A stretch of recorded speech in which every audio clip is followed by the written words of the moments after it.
June 26, 1944. For 17 hours. Near Bobruisk, Belarus. The first thing Unteroffizier Otto Feldman feels is the kick. Not the clean recoil of the 7.5 centimeters KWK-40 when it spits around. Something uglier. A sideways punch that comes up through the hull like a fist through a table.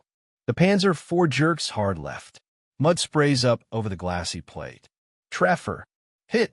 The loader, Jaeger, shouts, voice cracking in the cramped turret. The world inside the Panzer turns into noise. Crackling scream. Steel grinds on steel. Somewhere below, something heavy snaps with a sound like a bone breaking. Then the tank lurches again, this time not forward, not backward. Down. The right side drops hard. Otto's head slams into the edge of his headset. The periscope picture jumps, birch trunks whipping across his view, then a sudden, sickening tilt as the hull slides into the ditch that runs along the tree line. The engine roars, then chokes as the driver, Hank, instinctively rams the transmission through gears that no longer match the world. Bremsen, bremsen. Stop, stop. Otto barks, grabbing the edge of the turret ring to keep from being thrown. The Maybach HL-120 TRM dies in a coughing, uneven growl. For a heartbeat, the only sound is the ticking of hot metal and the muffled thunder of Soviet artillery farther east. You can almost feel the stillness slam down inside the tank, for men holding their breath at once. Then Jaeger's voice, too loud in the sudden quiet. Was War das? What was that? Mine. Otto shakes his head, trying to clear the ringing. Not a mine, he grunts. Side hit. Track or bogey. He glances through the gun sight. The view is wrong. The hull is canted at an angle, nose down in the ditch, right side lower than the left. The horizon is tilted. The birch trees ahead look like they're leaning in to stare. Outside, machine gun fire rattles, long, angry bursts from somewhere up the road. The Soviets are close. Closer than they were an hour ago. Status, he snaps. Everyone all right? From the driver's compartment. A curse, then Hank's breathless. I'm here. Can't move her. From the radio operator's seat. Joel. Just bang my knee, mutters Becker, hands still on the now silent Fug 5 set. From a loader, fine. Angry, but fine. The commander's cupola is empty. Oberstfreiter Meyer is gone. Blown out of the hatch by a shell fragment 30 minutes ago. Otto hasn't had time to think about that yet. Now he does. He is the highest-ranking man left in this Panzer. Which, at the moment, isn't a Panzer. It's a steel coffin leaning in a Belarusian ditch. Outside, the battle is moving on without them. You can hear it. The distant crack of 7.62mm rifles. The flat bark of Soviet 76mm guns. The deeper boom of German artillery somewhere behind them, firing blind into the forest to slow a tide that doesn't seem to care. Operation Bagration. The word has been drifting around like smoke for days. Now it's here, in the trees, in the mud, in the way the sky flickers orange through the periscope as villages burn. Try reverse, Otto says, forcing himself to breathe slower. Carefully. Hank flips switches, hits the starter. The Maybach coughs back to life, rattling the hull. He eases the gear lever. The right side drive sprocket spins uselessly in midair, track hanging like a broken chain. On the left, the track bites, throwing mud. The tank shudders, rocks, tries to climb out of the ditch on one side, slips back. Twice, 3 times. Stop, Otto says. Hank obeys. The engine idles, hot. Offended. They're stuck. A stationary Panzer is a dead Panzer. Everybody knows that. A bandit? Jaeger asks too quickly. There's no accusation in it. Just fear wrapped in procedure. They all know the rules. If the tank is immobile and the front is moving, you blow the charges, grab what you can, and run before Sturmovix or artillery or angry infantry turn your world into scrap. Otto doesn't answer immediately. He runs through the mental checklist. Fuel? Enough. Ammo? Half racks left. Gun? Intact. Turret ring? Grinding, but functional. Track? Ruined. Sprocket? Bent. Suspension? Screwed. And somewhere out there, beyond these birch trees and this ditch, the rest of their battalion is pulling back through a crossroad that, if the Soviets reach it first, will become a killing ground. He imagines them even now, Panzer IVs and Panthers and whatever else is left, lurching along roads that weren't meant for this much steel, trying to outrun a red wave. If the Russian spearhead punches through here, onto this little forest track, onto this gap, they'll cut the column in half. He hears Meyer's voice in his head, cheerful even when it shouldn't be. When the Russians can't see you, you don't exist, Otto. Radio. Otto asks. Becker taps the set. Dead, he says. It was dying before. Now, he wiggles a loose cable. Garnicks. Nothing. They're blind and deaf. In a ditch, with the Red Army rolling in. Otto makes a decision without quite realizing he's made it. Cut the engine, he says. Hank kills the Maybach. The sudden silence is shocking. Get ready to bail. Jaeger asks again, more tightly. Otto shakes his head. No, he says. We stay. For now. Jaeger stares. Unteroffizier. We stay. Otto repeats, voice sharpening. Give me the toolkit. Becker, I want the covers off the radio now. Hank, check the smoke dischargers. How many left? There's a beat. Smoke. Becker says. You want to call artillery with smoke? Otto almost laughs. Not call, he says. Pretend. They look at him like he's lost his mind. Maybe he has. He leans forward, presses his eye back to the gun sight, scanning through the narrow slit of clarity at the world beyond the armor. The birch trees. The marshy field beyond the road. The faint shimmer of dust and smoke on the horizon where the Soviet spearhead is pushing. Somewhere out there are T-34s and Su-70 SXS and a lot of very angry infantry. All of them trained to fear German tanks, especially the silent ones in the tree line. What if he thinks this dead Panzer doesn't have to be dead? Not to them. He shifts his eye up to the commander's periscope, twisting the handle to widen his view. The hull is low in the ditch, but the turret sits just high enough that the long 7.5 centimeters barrel still clears the berm by half a meter. From the Soviet side, at first glance, it would look like a tank hull down in a prepared ambush position. If it could move, if it could smoke, if its turret could track a target even a little. He feels the idea crystallize cold and sharp. This Panzer doesn't have to kill anyone today. It just has to scare them. For half an hour. Long enough. Jaeger, he says quietly, get the hand crank for the turret traverse.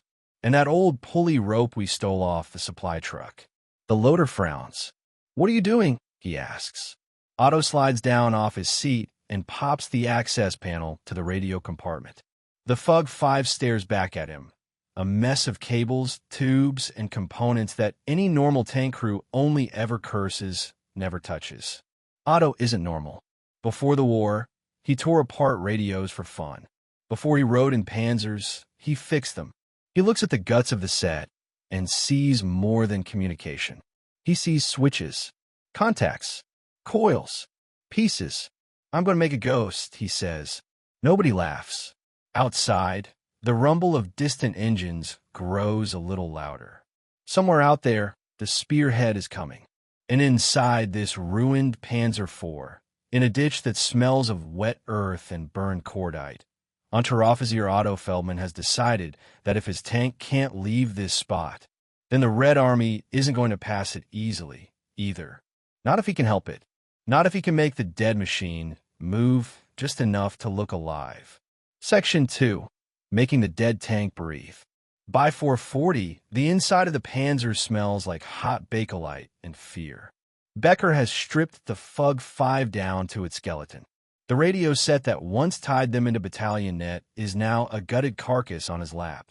Vacuum tubes set aside, metal cover tossed into a corner, screws rolling back and forth on the slanted floor every time someone shifts. Otto works by feel more than sight. The turret lamps are off to keep light spill to a minimum. He's using a shaded flashlight gripped in his teeth, the beam a tight cone on the radio's guts, and the wiring conduit that disappears under the turret basket. Hank keeps glancing at the hull roof, as if expecting a round to punch through it at any second. Unteroffizier, he says quietly, even if you get the engine to start from up here, we still cannot move. The right track is off. The drive is wrecked. I know. Otto mutters around the flashlight. Who said anything about moving? He yanks a length of cable out of the radio tray. The insulation is nicked, but the copper inside is good. He strips the ends with a pocket knife, teeth worrying the jacket. Jaeger passes him the hand crank, metal cold and greasy. You want this on the turret ring? The loader asks. Manual traverse is already there. Yes, Otto says. But we're not just going to traverse. We're going to swing. He gestures vaguely with an elbow. Like a hunting dog, he adds, snapping its head at every movement. Outside, the distant rumble of engines grows a little clearer. You can't see the Soviet spearhead yet. You can hear it. The Red Army sounds like a storm, layers of mechanical noise and shouting blown forward by its own momentum. Becker frowns at the gutted radio. This was our ear, he says. Now, it is a box of parts. It was half-deaf anyway, Otto replies. Now will be our fingers. He reaches down into the floor plate, popping off a hatch to reveal the junction where the ignition wiring runs to the driver's control panel. The shell that shoved them into the ditch did more than wreck the track. It chewed through a bundle of cables. When Hank turns his key, nothing gets where it's supposed to go. Otto touches the stiff ends of torn wire with gentle fingers, tracing their paths like veins. There, he murmurs. Ignition feed. Start a relay. Cut. He glances at the radio carcass. In here, he says, tapping a relay block with his screwdriver, contacts. Switches. Metal that still wants to work. He looks up at Becker. Help me, he says simply. Becker hesitates, then nods. Together, they begin surgery. Otto removes one of the radio's main relays, its small armature clicking weakly as he tests it. He bridges a broken ignition line with scavenged radio wire, routing it up along the turret wall to a new contact. Why here? Jaeger asks, watching as Otto mounts the relay near his own seat, within arm's reach of the traverse handwheel. Because I need to be able to start and stop the engine without shouting at Hank, Otto says. If they hear us shouting, they will know we are still 4 men in a ditch. I want them to think we are more. He clips the last contact in place. Now, he says, when I close this, the starter turns. Engine coughs. Smoke. He jerks his chin at Hank. Check the turret smoke dischargers, he orders. How many grenades? Hank reaches up through his hatch, feeling along the side of the cupola. 3 tubes loaded, he says. 2 empty. Good enough, Otto mutters. He unclips the firing trigger from its panel and splices its wires into another of the radio switches, bringing the control inside the turret where his left hand can find it without looking. We'll make them think we have a full platoon here, he says.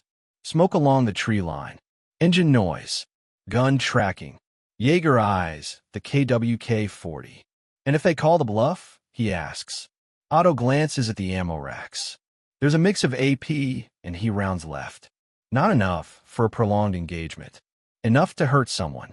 Then we shoot them, he says simply, and hope they flinch. He turns to the traverse problem. The power traverse motor took a beating when they slid into the ditch. Even before the hit, it had been bulky. Now, when Jaeger spins the hand wheel, the turret groans and moves grudgingly, sticking hard at certain angles where the hull's twist has pinched the race. Too slow, Otto mutters, watching the barrel creep across the periscope view like an old man turning his head. He needs something more dramatic, more predatory.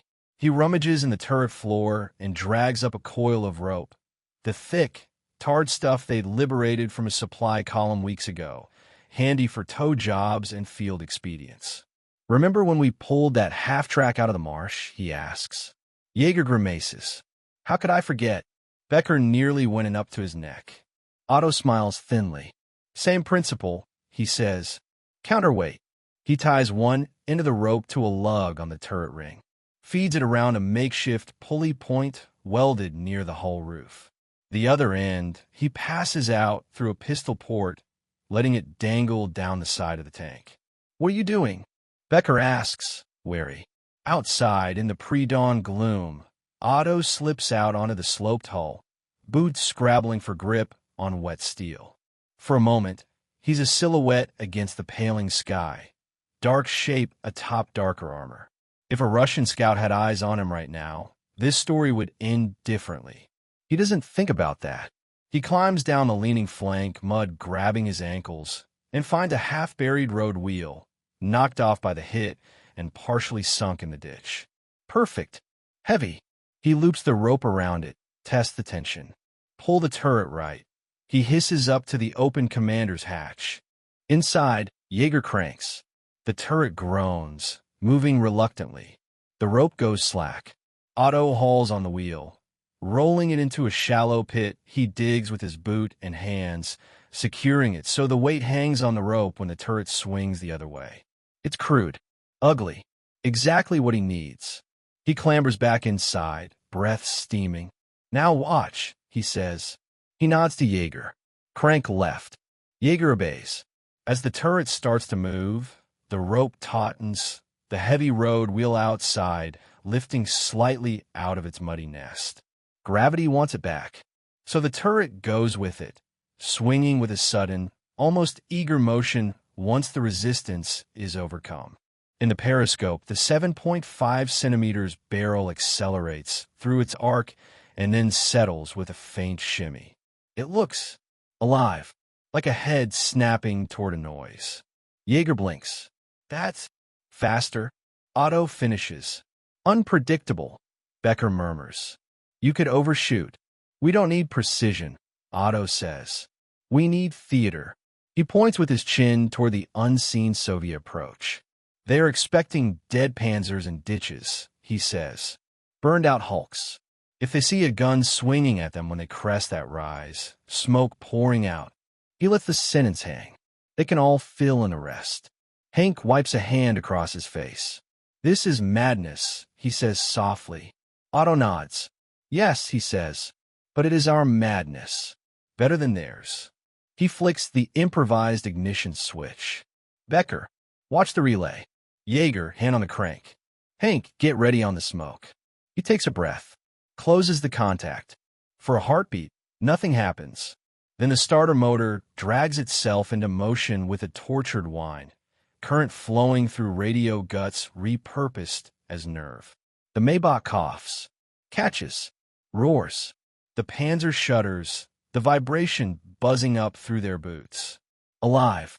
In the periscope, a gout of black smoke belches from the exhaust at the rear, rising up against the pale sky.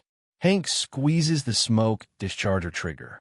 A sharp thunk, thunk, thunk echoes through the turret as 3 smoke grenades spit from their launchers, arcing into the tree line ahead. Seconds later, the edge of the forest blooms with thick, white clouds, curling like ghosts between the birches. Jaeger cranks the turret. The rope goes taut. The counterweight hauls. The gun swings, stopping with a small, dramatic lurch as it lines up on the road. In the half-light of dawn, with engine rumbling, smoke boiling, and that long barrel moving like a searching eye, the wrecked Panzer no longer looks wrecked. It looks like a hunter. Becker stares. "You did it," he murmurs. "You actually did it." Otto keeps his eye to the sight. Beyond the smoke, beyond the trees, he glimpses movement. Dark shapes dust the flash of glass. The spearhead. Coming. He smiles, humorless. "Now," he says quietly, "we see if the Red Army believes in ghosts." Section 3. When the ghost raises its gun. By 5:05, the world outside the Panzer is turning from black to blue. Dawn in Belarus doesn't so much arrive as seep in, slow, gray, and cold. The birch trunks become ghosts instead of shadows. The sky over the forest edge goes from ink to steel. And with the light comes the enemy. Otto sees them first as a vibration in the periscope's picture. The distant line of trees wavers slightly. Then something dark slides between the trunks, a blunt snout, a flat silhouette. T-34. Contact, he murmurs. 11 o'clock. 800 meters. At least one. Jaeger swears under his breath. We can't kill a spearhead, he says. Not with half a rack. We don't need to, Otto replies. We only need to convince them not to rush. More shapes materialize. An Su-76 self-propelled gun. Trucks. Infantry spilling off them, small figures running, dropping into the ditch, forming up. In the half-light, the Soviet spearhead looks like what it is, a blunt instrument that's been swinging for days and doesn't expect much resistance here. Otto flicks the ignition relay. The Maybach grumbles, exhaust coughing thick, oily smoke into the morning air. To the Soviets, that plume will look like a tank revving in ambush, not a crippled machine in a ditch. Jaeger, Otto says, calm he doesn't entirely feel. He set fuse impact. High explosive. The loader repeats, automatically, reaching for the shell. He slams it into the breech with a solid chunk. The gunner's hands settle on the elevation and traverse wheels. Except, he's both gunner and commander now. Otto takes a breath, steadying himself. He sights. The T-34 is edging out of the tree line, probing. From this angle, hull down, it can't see his broken track.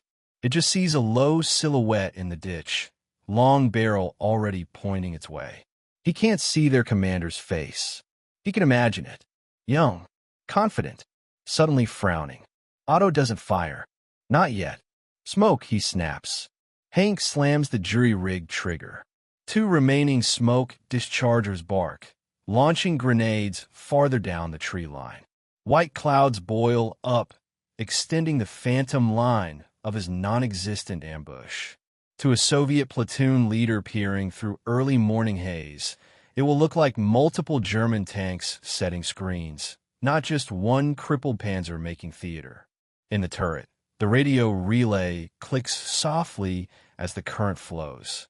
The engine note rises as Otto blips the throttle, making the hull shudder. He cranks the modified traverse. The rope goes taut. Outside, the counterweight lifts, then pulls, and the turret swings with a sudden, hungry motion. In the gun sight, the barrel's movement turned from sluggish to predatory, snapping from one imagined target point to another, pausing just long enough to say, I see you. Otto, Becker says quietly, watching through his own slit. They're stopping. He's right. The T-34 hesitates at the tree line, refusing to come fully into the open. Infantry on its flanks flatten themselves in the ditch instead of surging forward. Behind, another tank grinds to a halt, turret slightly askew as the crew scans the smoke. Somewhere, a Soviet officer is doing his own math. Smoke. Engine noise. At least one gun that's alive. Unknown number of others. No visible muzzle flashes yet. Could be a trap. Could be nothing. The Red Army has been bleeding badly the last few days, turning nothing into something and paying for it in bodies and steel. Fire one, Otto says softly. On the tank. Jaeger asks. On the road, Otto says. Short. He nudges the elevation just enough. Breath in. Hold. Squeeze. The KWK-40 barks, recoil slamming back into the cradle, the whole turret shuddering. Inside, your teeth click together.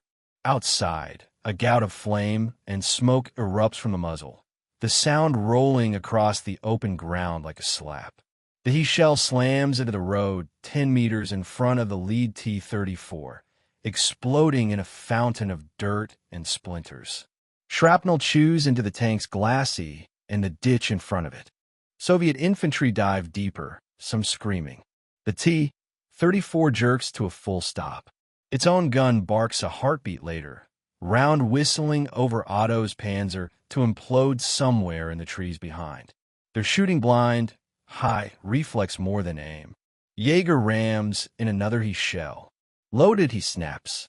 Otto doesn't wait. Left fixite, he says. Truck. He swings the gun, using the counterweight traverse to snap the barrel toward a cluster of vehicles huddled behind the tree line. A supply truck is pulling up, canvas flapping. He drops the sight a fraction and fires.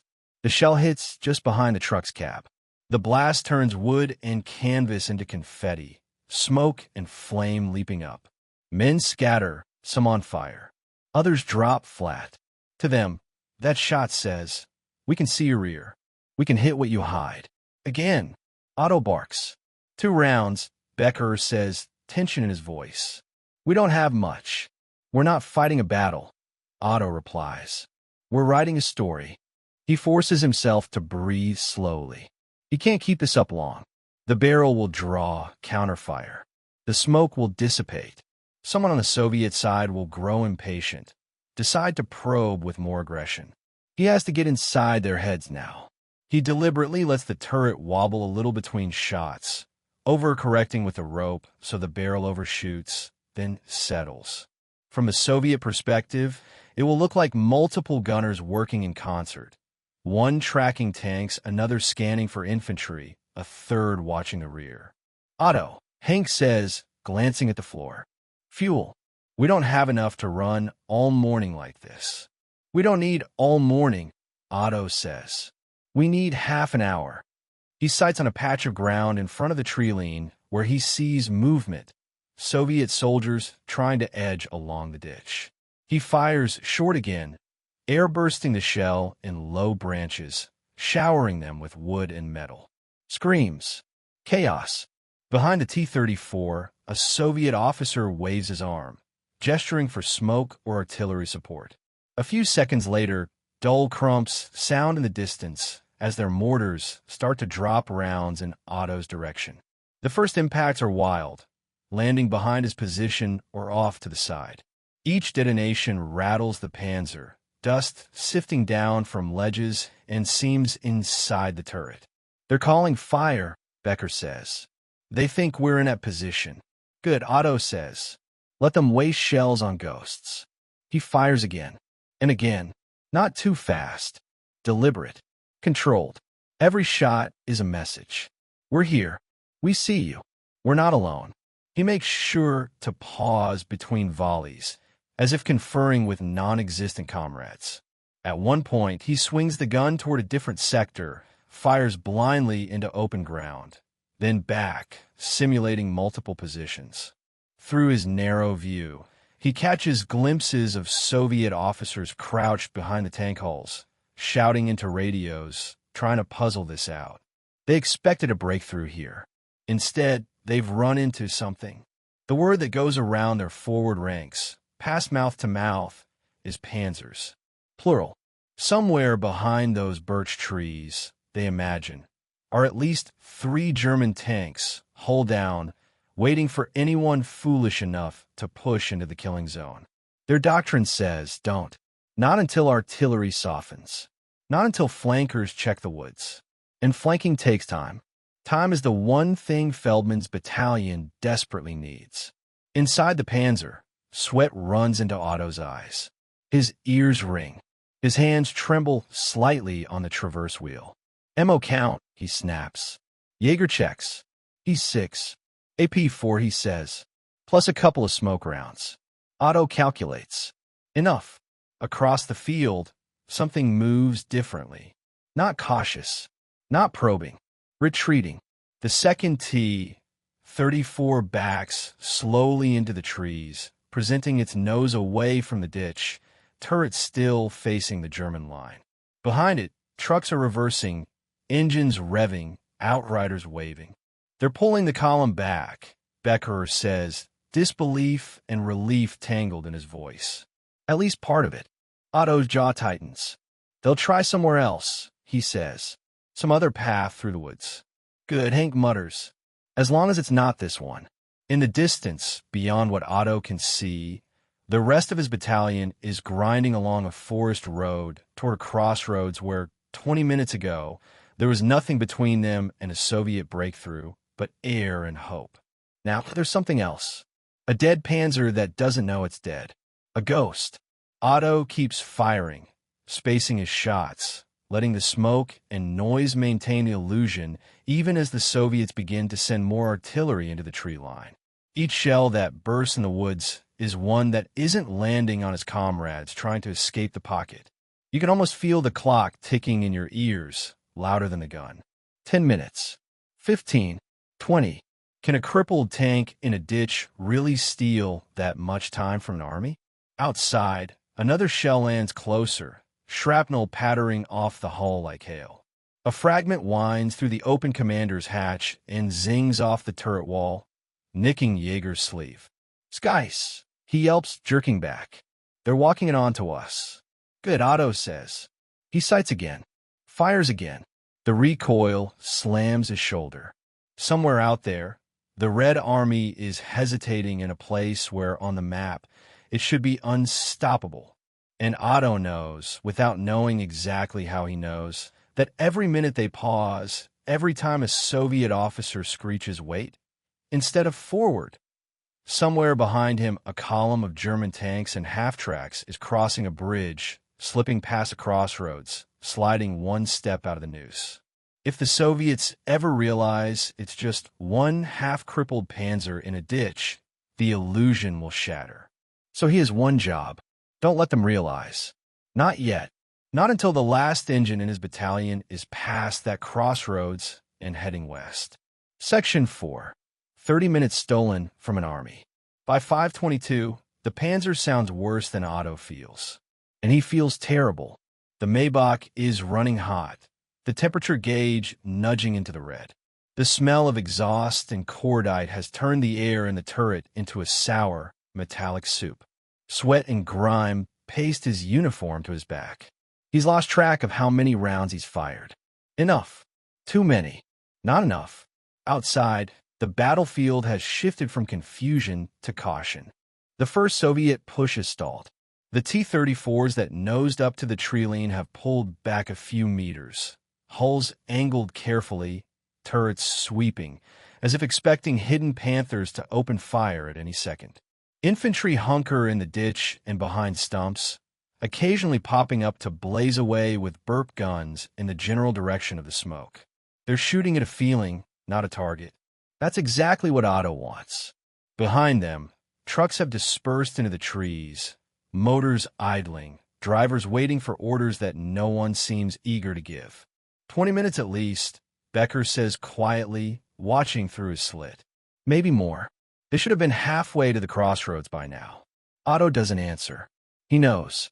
He can feel the delay like a physical object, something he could almost reach out and touch. Time. He's turned a broken machine into 30 stolen minutes.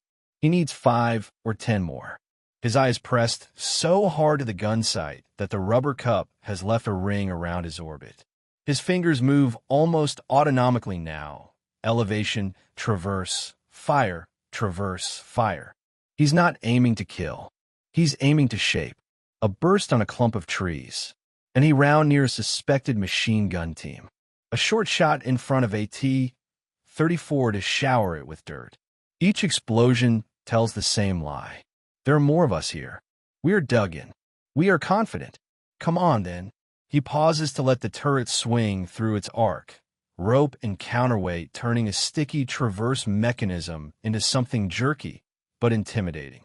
In the periscope, the long barrel moves with a kind of unpredictable menace, never resting on the same sector for long. The gun looks eager. The man behind it is anything but. 3. Jaeger calls from the racks. AP4. That's it. Otto grunts. We keep one AP in the breech, he says, in case someone gets brave. As if on cue, a new shape appears at the edge of the trees, lower than the T-34, turretless, snout forward. Su-76. Self-propelled gun. Thin armor. Dangerous gun. It creeps forward, stopping behind a slight rise, its gun barrel edging up. They're bringing up the Zis, Becker mutters. He thinks he can duel us from there. He can, Otto says. If we let him see we're alone. He sights. The Su-76 is partially hull down, only its superstructure showing. At this angle, AP would bite, but he could do almost as well. He chooses he. This isn't about armor penetration. It's about drama. He breathes, squeezes. The shot slams out, recoiling through the turret. In the sight, the shell detonates just in front of the Su-70 SXS open-topped fighting compartment. For a split second, he sees silhouettes inside.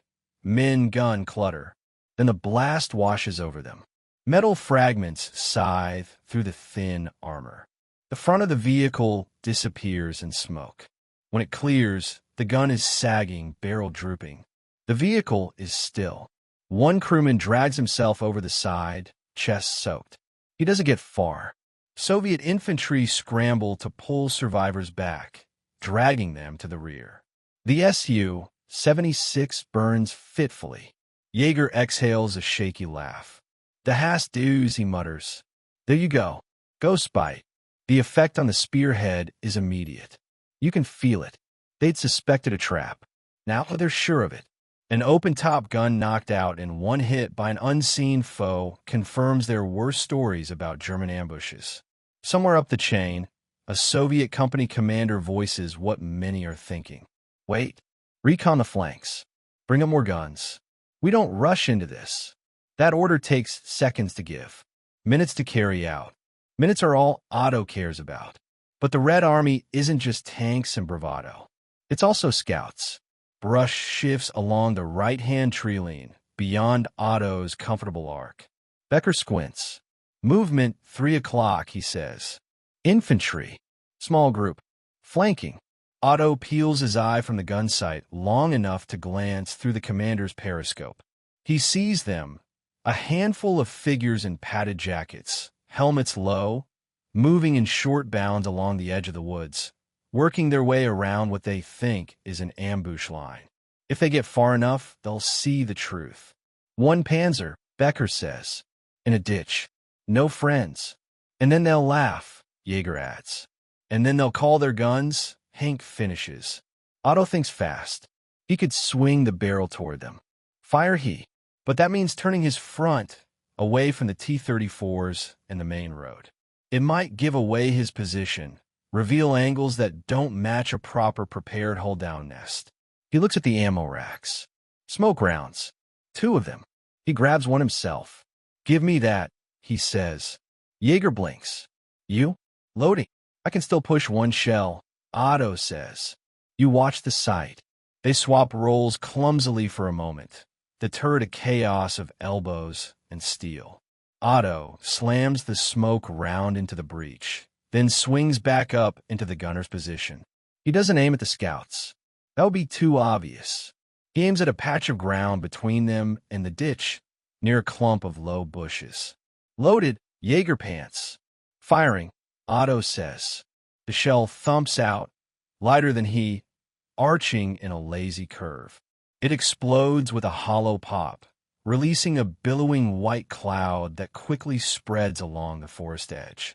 The scouts vanish behind it. For a few seconds, they can't see him. More importantly, they can't be seen from their own lines. From the Soviet main body's perspective, it looks like the Germans have just dropped a fresh smoke screen to cover another gun position. If the scouts seen anything odd, their hand signals are lost in the fog. "Clever," Becker murmurs. "You blind them and their own." "For a minute," Otto says. "Maybe 2. He glances at the fuel gauge. The needle is dropping. Each time he blips the throttle to make the hull shudder, he burns precious petrol. "Hank," he says, "turn her off. We run her in bursts now." The driver flips the improvised ignition switch. The Maybach coughs to silence. The sudden stillness makes the outside noises louder. You can hear shouted Russian commands now, the stuttering bark of a Maxim gun somewhere off to the left, sporadic rifle fire. You can hear the river of the battle flowing around this little snag he's thrown into it. "How long?" Jaeger asks. "Half an hour." Otto doesn't know. He hasn't been looking at his watch. He's been counting shells, faces, movements. But his body tells him it's been a long time. Too long for a single tank to hold a spearhead, even as a ghost. He peers through the periscope toward where he knows the crossroads lies, farther back behind their line. He can't see it. He imagines it anyway. An intersection of 2 muddy roads choked with vehicles. panzers grinding through, half-tracks loaded with panzer grenadiers, supply trucks, wounded on wagons. If the Soviet spearhead had hit that while the column was still clogged there, he doesn't want to think about it. He doesn't have to, because now movement in the Soviet ranks changes again. A staff car appears, then disappears behind trees. An officer with a map case is gesturing toward the north, away from Otto's ditch. "Becker?" Otto asks, the radio man who spent years listening to voices in his headphones. "They're arguing," Becker says. "The one with the map wants to go around. The others," he shrugs. "They're not eager. They know we're baiting them," Jaeger says. "We are bait," Otto corrects. "The trap is somewhere else." He watches as the map officer finally wins. A portion of the spearhead begins to peel off, engines revving as vehicles start to swing away, seeking another track through the woods to the crossroads. Not all of them. Some stay, pinning his position with sporadic fire. Fine. He doesn't need the whole army here. Just enough to buy the last few minutes. A mortar shell lands close, showering the panzer with dirt and sharp fragments that ping off the armor, a constant metallic rain. One chunk punches through the already damaged side skirt, screaming past Hank's feet. "Verdammt," the driver yelps, hopping back. "They're getting better." "Good," Otto says again, almost grim humor now. "Means they're still cautious." He reaches for the ignition switch. His hand pauses. Outside, beyond the smoke, he hears a new sound under the mortar crumps and distant guns. Faint at first, then clearer. Engines. German engines. From behind. Not panicked. Not racing. Just moving. "Listen," he says. The crew falls silent. There it is. The low, steady hum of vehicles on the road behind their position, growing fainter as they move west. "That's them," Becker says softly. "That's ours." "The battalion?" Jaeger asks. "At least some of it," Hank replies. For the first time since the hit, Otto allows himself to think the forbidden phrase. We might have done it. He could push his luck, keep the ghost dance going longer, force the Soviets to fully detach and go around, buying even more time. But there's a counterweight to his improvisation, reality. Fuel is low. Ammo is low. The smoke has thinned. His discharger's empty. The Soviets are flanking. Unteroffizier? Jaeger prompts. "What now?" Otto takes his eye away from the sight, flexes his fingers, feels the tremor. Now he thinks the ghost vanishes. "Now," he says quietly, "we'll let them fight shadows instead of corpses." He reaches up, slams the commander's hatch closed, leaving only a crack for air. "Kill the engine," he orders. "For good. We're out." The Maybach ticks as it cools. The Panzer suddenly feels heavier, as if relieved of the burden of pretending to be alive. In the dim turret, Otto looks at each of his men. "All personal weapons," he says. "Munition, whatever rations you can carry. We leave everything else." "Charges?" Becker asks. "Scuttling charges. The standard way to make sure your tank doesn't fall into enemy hands." "Not yet," Otto says. "We may need this ghost again, even if we're not inside it." He wriggles down toward the escape hatch, hands finding the cold steel handle. "Where are we going?" Hank asks. Otto pushes the hatch. A line of pale Belarusian light slices into the Panzer's dark belly. "West," he says. "Same as everyone else. But we go through trees, not roads." He hesitates. Then he adds, almost to himself, "And we leave them wondering how many Panzers they almost ran into here." He drops into the ditch. The air outside is cold, damp, and somehow cleaner, even with the tang of smoke and explosive on it. He straightens back pressed to the hull. Above him, the long 7.5 centimeters barrel still points toward the road, blackened muzzle like the nose of some tired beast. The smoke he laid earlier hangs in tatters, drifting through the birches. Beyond it, muffled, he hears Soviet voices, engines idling, mortars adjusting. They haven't pushed yet. Not fully. Not here. Not where his ghost is. Jaeger, Becker, and Hank slide out after him, crouching in the ditch. For a moment, they stand together, one hand each on the cold flank of the Panzer. Then Otto jerks his head toward the trees. Single file, he whispers, "No talking. If we meet our own, we're lost Volkssturm. If we meet Russians." He doesn't finish. He doesn't need to. They know. They move, four shadows slipping into the thicker shadows of the Belarusian woods. Behind them, in the ditch, the Panzer IV OSV.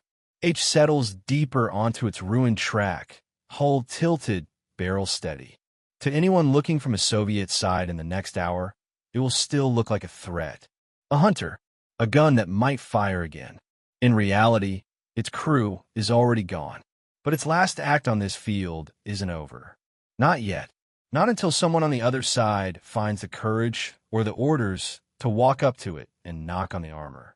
And for a little while longer, no one does. Later that morning, June 26th, 1944. Same valley, Belarus. By 8 o'clock, the dew has burned off the grass. The mist in the birch trees has thinned into threads, clinging only in the low places and shadows. The sky is a flat, unhelpful gray. The battlefield looks different in full light. Less haunted, more ugly. Spent shell casings glitter in the ruts near the road. A supply truck still burns, greasy smoke rising in a straight plume now that the wind has died down. Bits of canvas hang from branches like dirty flags. And at the edge of the ditch, the Panzer IV sits exactly where Otto left it. Canted, silent, watching. From the Soviet side, the world is made of caution. A forward platoon of infantry creeps up through the ditch, moving from cover to cover, boots squelching in wet earth. Their faces are young, eyes too big in helmets that don't quite fit. They've heard stories all morning. German tanks in ambush. A whole company. Panzers in the trees. They've seen the results. A wrecked Su-76 still smoldering, a truck torn apart, a section of road cratered. They've listened to their officers argue about flanking and artillery and waiting. Now it's their job to find out what's actually there. The man at the front is a sergeant named Grigory Sokolov.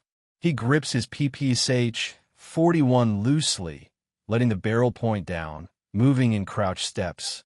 His eyes flick between the smoky tree line and the ditch ahead. The Panzer's barrel looms above him, a dark tube against lighter sky. He hates that. He hates walking under guns. They feel like accusations. Closer, his lieutenant hisses from behind. Check the hull. We need to know if it's knocked out or playing dead. Playing dead, Sokolov mutters. Like a wolf with a full stomach. He edges forward. From this angle, the Panzer looks wrong. Not burned out. No obvious penetration holes. Just stuck. Like a predator that tripped in a trap, but still has teeth. He knows how the night went. They all do. The column halted. Someone shouted tanky.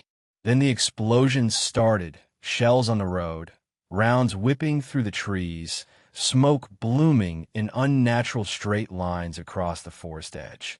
An Su-76 died in a blink. Men went down in the ditches.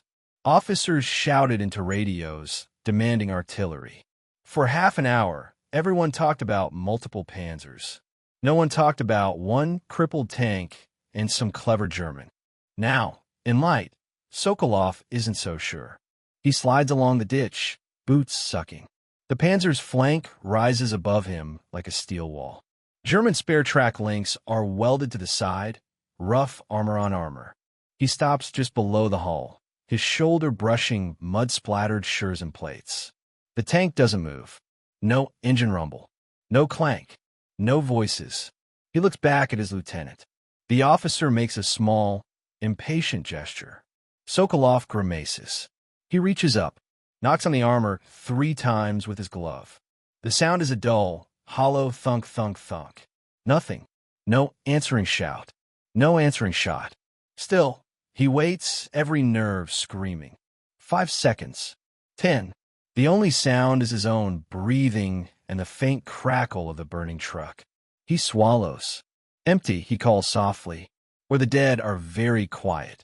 The lieutenant motions another man up with a captured Panzer IV, just in case. Then, when nothing happens, he climbs onto the hull himself, boots scraping on the armor. From up top, the illusion is easier to see through. The track on the right side hangs, drooping like a broken chain. The drive sprocket's teeth are bent. The hull plate bears the scar of a glancing hit where the shot shoved the tank sideways. He circles around to the rear. The engine deck is speckled with shrapnel marks, but unpenetrated. At the turret, he peers into the commander's hatch. The interior is a mess of order. Empty ammo boxes, scattered tools. The radio, he notices, has been cannibalized, its guts spilled out, wires rerouted. He doesn't understand the technical details. He understands what it means. Someone did this on purpose. He drops back down to the road, landing near Sokolov. "Well?" the sergeant asks. The lieutenant rubs a hand over his stubbled chin. "They left it," he says, "but not before using it." He glances down the road, toward the crossroads they'd planned to seize at dawn. They're hours behind schedule now. Behind them, somewhere on another track, part of the spearhead is still picking around a swampy flank, looking for a route around the German tank position. All for one wreck that refused to lie still. Sokolov squints up at the barrel. "Just one?" he asks. The lieutenant nods reluctantly. "Yes," he says. "Just one." Sokolov's mouth twists. "Then it was a good one," he says. The officer doesn't argue. He waves for a couple of men with explosives. "Charges under the hull," he orders. "We can't tow it. We make sure it doesn't scare anyone else." Sokolov hesitates. "Comrade Lieutenant," he asks quietly, "should I check for papers? Maybe they left something." The lieutenant shrugs. "If they were smart enough to do this," he says, jerking his chin at the gutted radio, the improvised wiring, "they were smart enough not to leave us a diary. But look, quickly." Sokolov clambers up, drops into the turret. Inside, the air is stale. He shines a small torch. No bodies, just the ghosts of men. Handprints on paint, names scratched into metal. On one panel, near the gunner's seat, he finds a tiny etched line of letters, carved with a knife. Of it reads, 42 to 44. Initials. Years. Probably meaningless. He reaches down, picks up a dangling length of cable, traces it to the relay bolted near the traverse handwheel. He doesn't know much about German tank electrics. He knows enough to see that this isn't standard. "Clever bastard," he mutters. He stuffs a stray document, a maintenance log, into his tunic just in case and climbs back out. Below, the engineers are already placing charges, tamping them into place against the belly armor. Minutes later, the Panzer IV that played Ghost shudders one last time as explosives tear jagged holes through its hull. The turret slumps. The long barrel drops, pointing at the earth. The Soviets move on, finally. On a map in some division headquarters that night, a report will be filed.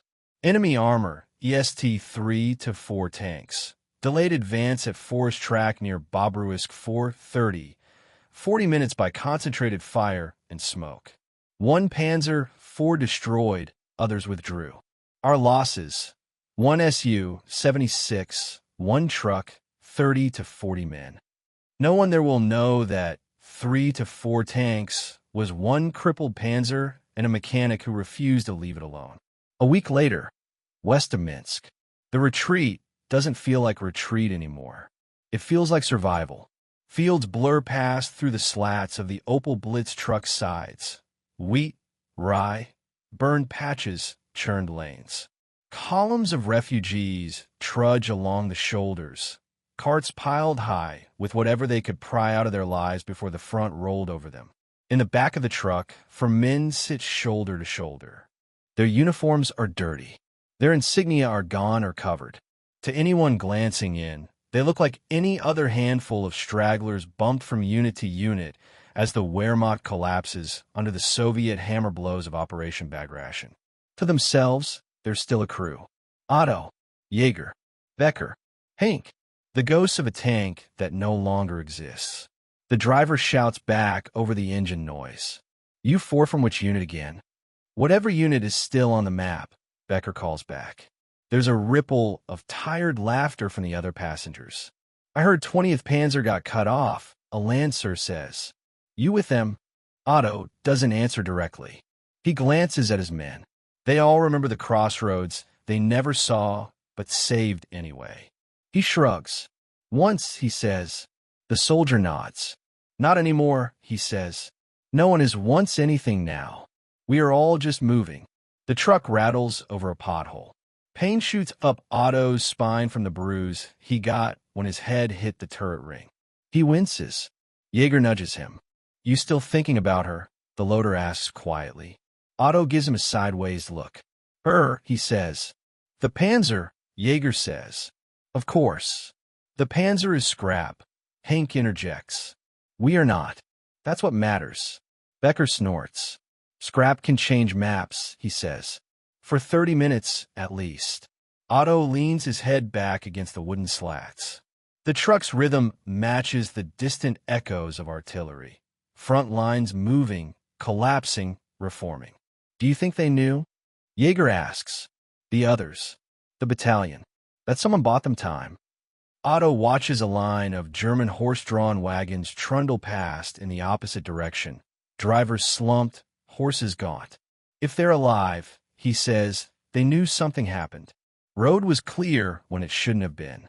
Russians came later than they should have. He shrugs. They don't need to know it was us, he says. Or a ditch. Or a rope around a road wheel. He smiles faintly.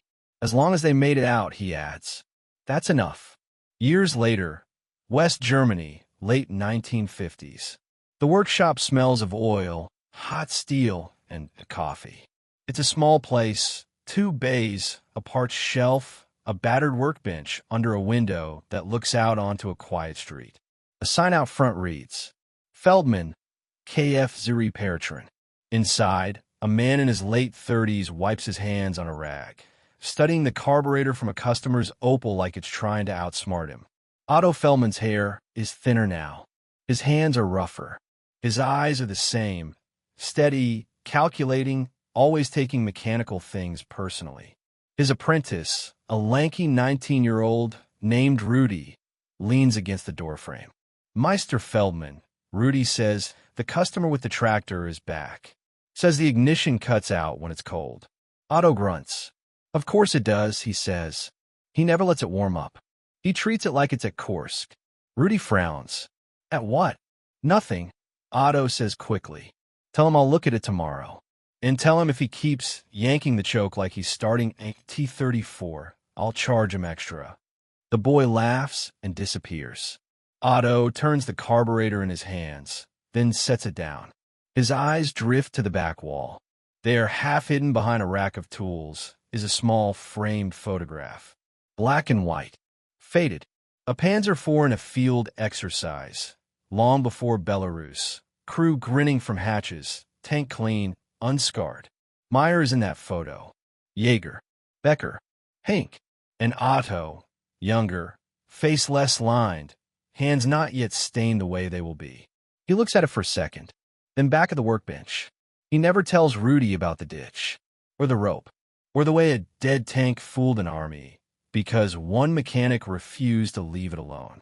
We talked about the war at all. He talks about long marches, bad food, sand in Tunisia, mud in Russia. The ghost tank stays a story. Mostly. Once, on a late evening when the rain drums on the workshop's tin roof and the radio hums softly in the corner, Rudy asks, Is it true you were in a Panzer, Meister?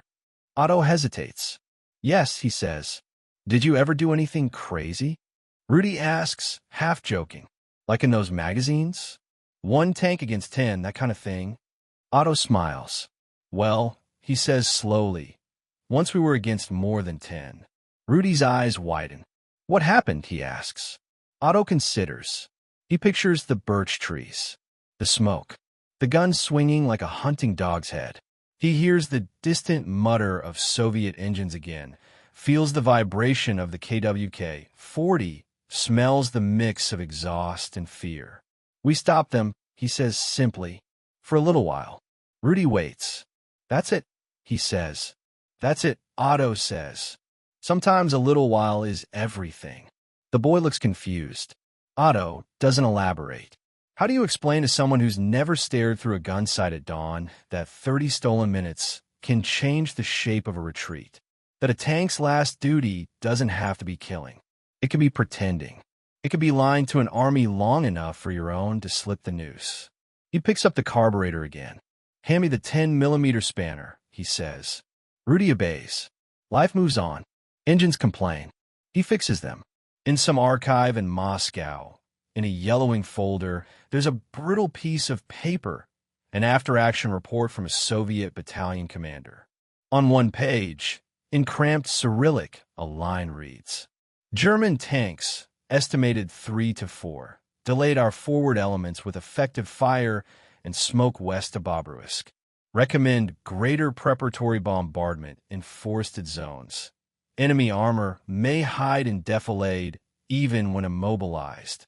The report doesn't mention the cannibalized Fug 5, the rope-driven counterweight, the mechanic in the turret who saw an ignition circuit where others saw a broken radio. In some Bundeswehr staff college exercise years later, an instructor traces Operation Bagration on a map, arrows sweeping over Belarus like falling red curtains. He pauses briefly on a small, nameless forest track. Here, he says, a portion of 20th Panzer Division escaped. Soviet spearheads were delayed by local resistance. The cadets nod, pencil scratching. Local resistance. It sounds abstract, impersonal. No one in that room can hear the hollow thunk of a hand knocking on cold armor in a morning mist. But if you were there, if you sat in that ditch listening to a Soviet army hesitate because you made a dead tank breathe, you'd know. Sometimes history writes resistance. It means one man staring at a problem and refusing to accept the word abandon. Unteroffizier Otto Feldman never got a medal for what he did in that ditch. He never expected one. He was a mechanic. He fixed things. On that day, near Bobruisk, in the chaos of Operation Bagration, he turned a broken Panzer IV off. Aachen is something it was never meant to be. A ghost. A rumor with steel skin and a moving gun. A lie that held just long enough to be true where it mattered. On a crossroads behind the lines, where engines kept rolling west, and an entire battalion slipped, quietly, out of an encirclement. Yendi,